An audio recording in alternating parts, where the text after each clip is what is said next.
भगवत चर्चा ना होने पर मन का स्वभाव है उस जगत में फंसा देना, वो फंसाता रहता है। बातें करना अलग बात है, मन को प्रभु में लगाना एक अलग बात है।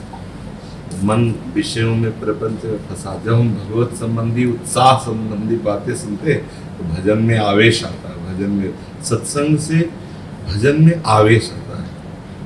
गुरुदास जी से मानो किसी ने प्रश्न किया कि मन तो चंचल सबनते, क्या को कौन उपाय? तो कहा साधन तो हरिभजन है, कै सत्संग सहाय। प्रधान साधना तो हरिभजन है। अब हरि भजन का जो स्वरूप है, जैसे नाम जप, नाम कीर्तन, लीला गायन, आप अपने घर में जो ठाकुर सेवा, ये सब हरि भजन के अंतर्गत आता है। भजन में मन नहीं लगता, ये एक की बात नहीं, पूरी सृष्टि की बात है, किसी की भी बात है। भाव नहीं बनता, पूरी सृष्टि की बात है। श्रद्धा नहीं बैठती, पूरी सृष्टि की बात है। आप जैसे भगवत मार्ग में आए, आपको गुरु जी की कृपा से, जो परम गुरु हैं वही सबके गुरु हैं, मंत्र मिला, उपासना मिली।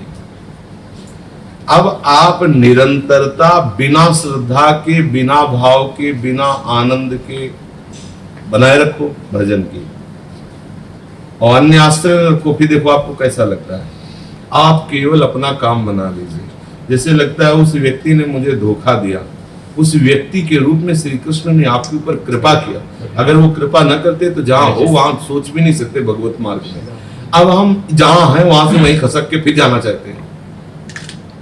हम उसका चिंतन करते हैं जो हमारे संसार राग को पुष्ट करे, हमें नष्ट करे, और हम बनते बैरागी, हम भजनानंदी बनते हैं।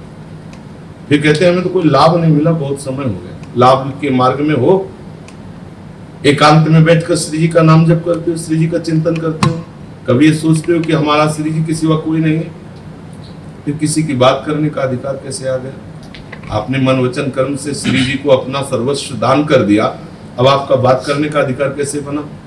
आपका ना कोई शरीर है, ना कोई शरीर संबंधी। जैसे श्री जी भरण पोषण करें वैसा ठीक है, दुख दे, सुख दे, अनुकूलता दे, प्रतिकूलता दे, राधा वल्लभ श्री हरिवंश। आप देखो कुछ दिनों बाद आप उस स्थिति में पहुंच जाएंगे जिस स्थिति में नाम आपको अमृत में लगेगा। जो हरिवंश महाप्रभु कह रहे हैं, राधा नाम सुधारसम रसयितुम। जिस राधा नाम को श्री कृष्ण चंद्र जी जब जपते हैं तो कैसे जपते हैं?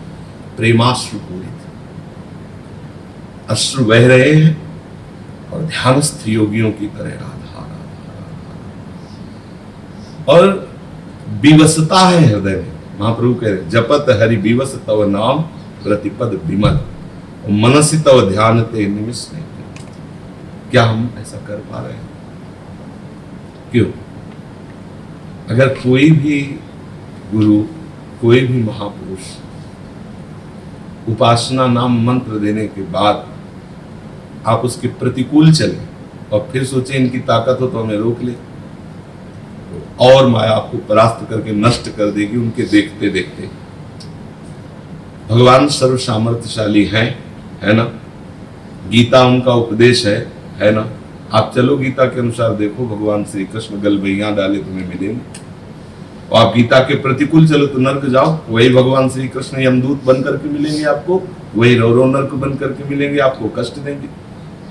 खेल बस इसी बात में सुलझेगा कि आज्ञा पालन करना है। जो प्रभु आज्ञा कर रहे हैं, जो गुरुदेव आज्ञा कर रहे हैं, उस आज्ञा में रहना, उसी से हमारी विजय हो जाएगी। हमारा मन लगे चाहे न लगे, हमें राधा राधा बोलना है।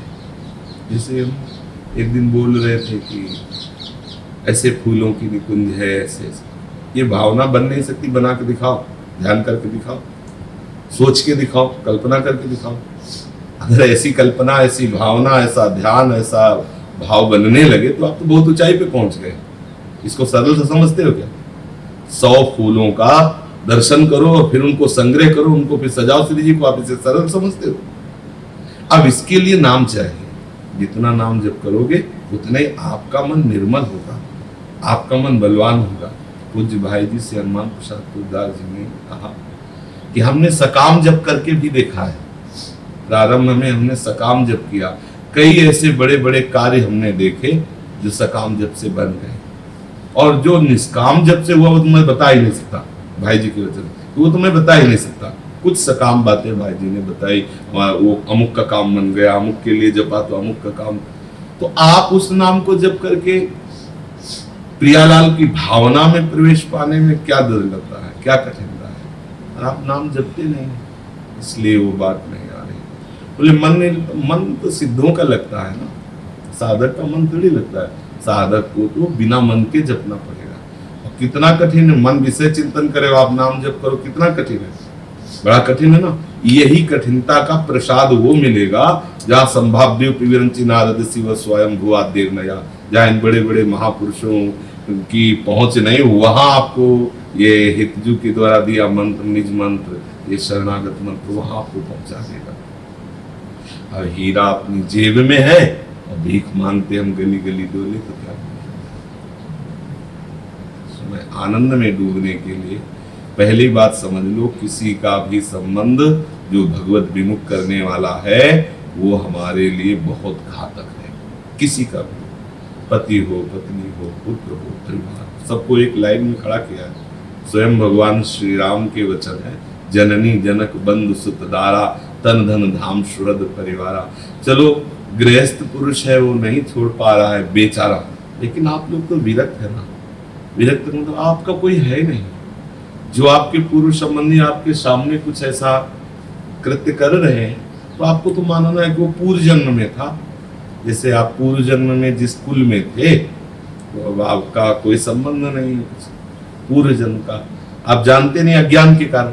लेकिन इस वैराग्य मार्ग में जानते हुए भी आपको ये मानना है कि अगर कुछ संबंध के राग में तो पूर्व के हैं, इस जन्म में हमारा इनसे कोई संबंध नहीं, जिससे हमारा कोई संबंध नहीं, तुम जैसा मनाओ भाई करो। यदि हमारे शरण में हो, हमारे कथन के अनुसार चलने वाले, तो आपको उचित सलाह दे देंगे। नहीं मानते तो राधे श्याम, हम अपना मार्ग छोड़ने वाले नहीं। ऐसे चलने से शांति मिलेगी। जैसे कल चर्चा हुई थी, कहा था कि आप अपना निर्माण करना छोड़ दो, मन से जो कल्पना भावना करते हो आप करते रहते हो। आप देखो, जैसे आप स्वप्न में ऐसे आप जागृत में करते रहते हो। ऊर्जा शक्ति तो नष्ट हो रही है ना, और आप जो कल्पना भावना करते हो वही आपको क्लेश दे रहा है, वही आपको अशांति दे रहा है, वही आपको परेशान कर रहा है। अगर आप सोच रहे हो कि ये भावना अगर हमारी ठीक हो जाए ना सामने वाला, तो हम बढ़िया आनंद में हो जाए, तो आप देख लो अगर भगवत कृपा से वो ठीक भी हो, वो मालूम मर जाए, तो आपको दूसरा वही मन फंसा देगा, दूसरी जगह फंसा देगा। किस किस को तुम सुधारोगे? ये मन ही तुम्हारा परेशान कर रहा है, तो तुम इसे सुधार लो। पर ये बात सबकी समझ में नहीं आती। बहिर्मुख है तो लगता है सामने वाला ठीक हो जाए, ऐसा ना करे तो हम बिल्कुल अभी आनंद में, बिल्कुल आनंद में नहीं रहने देगा, ये तीसरी जगह फंसा देगा, ये चौथी जगह फंसा देगा। आप अपने मन को गुरुदेव को दे दीजिए, अर्थात गुरुदेव के द्वारा दी हुई भावना, कल्पना, उपासना, मंत्र उसमें लगा दीजिए, बस आप आनंदित हो गए। ये आनंद का मार्ग है। तो आप जहां गिरने वाली स्थिति में होगी वहां आपको कहीं ना कहीं से सूचना मिलेगी, ग्रंथ आ जाएगा आपके सामने, वो चैप्टर आ जाएगा, वो व्यक्ति आ जाएगा, वो संत बोल देंगे, तो आप समझो मेरी लाडली जू मेरे हृदय की समस्या का समाधान बोल रही है। अब अगर आप उसे पकड़ लो तो सुधर जाओ, और ना पकड़ लो तो फिर भाई देखो ये खेल है। अब जिससे आप कहो कि हम गुरु में तभी सामर्थ्य मानेंगे कि जब हम गलत काम कर रहे हो तो मेरा हाथ रुक जाए, तो मानेंगे कि भाई गुरु में सामर्थ्य है। दोनों को बराबर शक्ति दी गई है, सद्विचार और असद्विचार, दोनों भगवत शक्ति है, विद्या अविद्या। अब आप किस खेल में सम्मिलित होते हो, बस बात इतना है। अविद्या का खेल है तो अलग उसका परिणाम है विद्या, क्योंकि दोनों मेरे प्रभु की शक्तियां है। तो बचाएंगे क्यों? अब आप चिल्लाओ रो कि बचा लो तो बचा लेंगे वो, नहीं तो खेल तो दोनों को पावर दे दिया, बराबर दे दिया, दोनों को शक्ति दे दी, विद्या को भी और अविद्या। ऐसी है, अगर विद्या अनादि है तो अविद्या भी अनादि है, अगर भगवान अनिर्वचनीय तो माया भी अनिर्वचनीय। शास्त्र उठा के देख लो। मूढ़ता वाली बात में न फंसे कि भैया इतने वर्ष हो गए मुझे समर्पित हुए, अगर गुरु में सामर्थ्य होती तो बचा लेते ना। आप दे दो अपना मन, आप अपनी बुद्धि दे दो, और फिर देखो हमारी श्री जी का चमत्कार। अगर आपकी मन बुद्धि को रास मंडल बना के मेरे प्रियालाल नृत्य न करने लगे तो बताना। अब देखो आना पड़ेगा, इसमें आना पड़ेगा। श्री जी से कहो ना कि दुनिया की तरफ ताक रही हो, आनंदित हो रही, तो लाडली तू मेरी तरफ ताक लेना। बैठ के लौट के रो जा करके एकांत में कि लाडली मेरी तरफ कब देखोगे? प्रीतम से हम सुंदर मेरी तरफ कब देखोगे? राधा वल्लभ मेरी तरफ कब देखोगे? हम जल रहे हैं बैठे, तो आपको लग रहा है कि हमारे अंदर विकार अभी तो आ रहे हैं, विकार नहीं आ रहे, वो स्फुरण हो रहा नाम। विकार तो आप देखो रात दिन उन्हीं भोगों में लगे हुए नारकी गति को प्राप्त हो, वो है विकार के। तुम विकार के वशीभूत नहीं हो, विकार का स्थान तुम्हारा हृदय रहा, इसलिए स्फुरित हो रहा है, वो केवल स्फुरित हो रहा है, केवल तुम्हें चकमा देके वो फंसाना चाहता है, वो दूर से ऐसे, उसकी ताकत नहीं है। जैसे भेड़िया बच्चों को दबोचता है, बलवान को नहीं दबोचता। तो काम क्रोध आदि भेड़िए ये साधक को क्यों भयभीत करते हैं ऐसे ऐसे। अगर आप राधा वल्लभ से तो डर जाएगा, भाग जाएगा। आपके अंदर इनका तांडव नहीं है, हम देख रहे हैं। भूल चूक से कभी मान लो ऐसे फिसल गए तो गिरना नहीं कहा जाता, गिरे हुए को देखो क्या हो रहा है। भ्रष्ट जीवन, न राधा न कृष्ण न हरि न नाम, न भजन न धर्म न ग्रंथ न पंथ, कुछ बस एक, और ऐसे करते करते जीवन व्यतीत हो गया। मलिनता, जितना आप भोगों की तरफ वृत्ति ले जाओगे उतने मलिन होते हैं, जितना प्रभु की तरफ उतने पावन होते जाओगे। अब अपने लोग भगवत मार्ग के पथी का तो क्यों नहीं वृत्ति प्रभु में लगाते? बस सारी समस्या इतनी। संत गुरु बड़े बड़े महापुरुष केवल आपको उपदेश देंगे, अपनी शक्ति से आपको चलाने की चेष्टा करेंगे। अगर आप ना चले तो वही शक्ति आपको कुमार्ग में ले जाएगी। महाप्रभु चैतन्य देव के अस्तित्व पर और श्री कृष्ण के अस्तित्व पर विचार करके देखो तो जोर पड़ेगा महाप्रभु चैतन्य देव का, नहीं पड़ेगा कि श्री कृष्ण के होते हुए तो लोग भ्रमित हो जाते हैं, लेकिन महाप्रभु चैतन्य के होते हुए पावत ही तिनको दरस उपजे भजना नंद, बिन ही श्रम छुट जाए सब जे माया के आया नहीं। और कृष्णदास नाम का एक साधक महाप्रभु ने सबको त्याग के उसी को स्वीकार किया तीर्थ यात्रा के लिए। और वो जब कुमार्गगामी लोगों का दर्शन किया तो महाप्रभु को छोड़ के उनके साथ चला गया। इसमें क्या महाप्रभु की शक्ति की बात थी क्या? अगर आप नहीं चलाना चाहते तो इतने बड़े महाप्रभु, इतनी महिमा, वो उनको छोड़ दिया और वहां चला गया। अक्रूर जी इतने बड़े महान भक्त, अगर थोड़ा सा मात्र बुद्धि से मंतक मणि में आई तो गए ना। थोड़ी सी भी मात्र बुद्धि किसी पर कर लोगे कि वो है ना अमुक देश वाला, अमुक भगत हमारा, हमारी व्यवस्था, मर गए गए। पूरा लाडली के आश्रित रहो, केवल लाडली के आश्रित, श्री जी के आश्रित। हम हरि पोषित हैं, हम जगत पोषित नहीं। हरि तो हरि किसी को ले आए, जिसको लाएंगे तो हरि लाए, लेकिन हमारा कोई नहीं है। सिद्धांत में रहोगे ना तो श्री लाडली लाल का प्रेम प्राप्त होगा, कृपा प्राप्त होगा। नहीं, ये तुम्हें खोखला कर देगा। ये तुम्हारा माइंड ही तुम्हारे लिए दंड बन जाएगा। मान लो, हम कह रहे हैं, सबके लिए कह रहे हैं, अपने अपने थर्मामीटर को डाल के देख, तुम्हारा माइंड ही तुम्हारे लिए काल बन जाएगा, तुम्हारा माइंड ही तुम्हारे लिए नर्क बन जाएगा। और अगर आप सही चलोगे तो तुम्हारा दिमाग ही तुम्हारे लिए निकुंज बन जाएगा। इसी दिमाग में निकुंज आता है, ओके, बाहर थोड़ी आता है। बाहर तो यहां बैठे हो, अभी आपका ये बदल जाए ना तो यहीं आप जलोगे, यहीं क्लेशित होगे। ये अगर निकुंज में है ना तो आप शरीर किसी भी चेष्टा में आप निकुंज में, इसको सुधारो, इसको केवल लगाओ।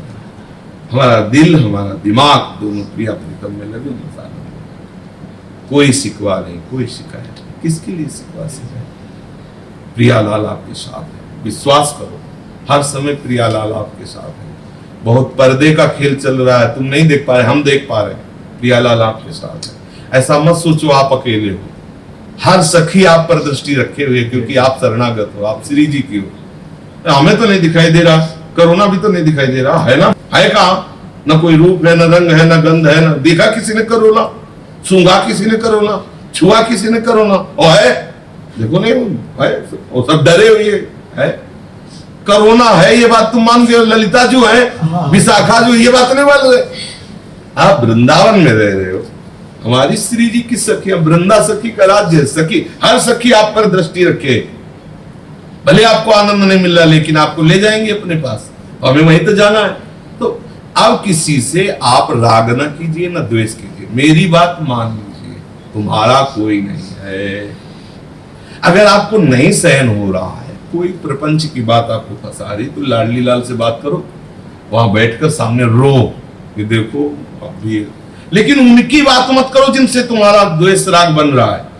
कि देखो वो दुष्ट ऐसा ऐसा, देखो वो अमुक ऐसा कर रही, देखो अमुक ऐसा। अगर ऐसा है तो आप लाडली लाल से बात नहीं कर पाओगे, क्योंकि आप राग द्वेष की जंजीरों में बंद गए। आपके अंदर राग द्वेष आ रहा है तो अपनी लाडली से बात करो, देखो लाडली आपकी हूं, फिर भी मन हो ऐसा, तो लाडली आप संभाल लो। और जिस खिड़की से या जिस जगह जाने से हमें ऐसे राग द्वेष के दर्शन होते हो, उसमें स्थायी पर्दा लगा देना चाहिए। उस जगह हमें नहीं जाना चाहिए, उस व्यक्ति को नहीं देखना। अगर ऐसे दिखाई दे वो व्यक्ति, तो हटा देना चाहिए दोस्तों, क्योंकि मेरा वहां बिगाड़ होना है। और भाव से प्रणाम करना चाहिए कि हे प्रभु आप ही स्वरूप में हो, हे मेरे मालिक मुझे सुधार दो। प्रभु क्यों फंसा रहे हो ऐसा, पक्का समझो परमानंद में पहुंचने का यही मार्ग है। जब तक आप ऐसे नहीं चलोगे तो बात नहीं बनेगी। और ये बहुत ऊंचाई से घसीट लेता है, जो माया का आकर्षण है ना, बहुत ऊंचाई से घसीटता है। आपके तो भगवान रक्षा क्यों नहीं, आपने पुकारा नहीं ना, ये भी बात समझ लो। पुकारा नहीं, आप उसी में लिप्त हो गए इसलिए गए नहीं। पुकार के देखो, आप हृदय से पुकार के देखो, राधा राधा, अगर भाग न जाए। आप अभ्यास करके देख लो, जिस दिन आपको बहुत काम सता रहा हो, सबसे बड़ी समस्या काम ही है। गीता में भगवान ने कहा कि सब दुखों का मूल ये काम है। उसमें रामचरितमानस में भी आया है, अछत काम सुख सपन्यो नहीं। ये कामना ही समस्त दुखों का मूल है, और जिसके अंदर कामना है वो सुख को कैसे प्राप्त हो सकता है। बिन संतोष न काम न साई, अछत काम सुख सपन्यो नहीं। आप उस समय कीर्तन करने लगो, आप हमें इसका उत्तर देना। हमें जिस समय आपको चाहे रात्रि हो चाहे दिन हो काम वेदना सताने लगे, उस समय मंजीरा उठाओ हमारी आज्ञा मान करके, और राधा वल्लभ श्री हरिवन राधा वल्लभ। अगर दूसरों का काम न नष्ट हो जाए तो बताना, आपकी तो बात जाने है। लेकिन आप ना करो, मान लो हमें दवा दी, हम दवा ना खाएं और डॉक्टर को गाली दें तो क्या होता? ये अमोघ दवा है राधा नाम, अमोघ दवा है राधा वल्लभ नाम, अमोघ दवा है भगवत सेवा, भगवत शरणागति, भगवत चिंतन।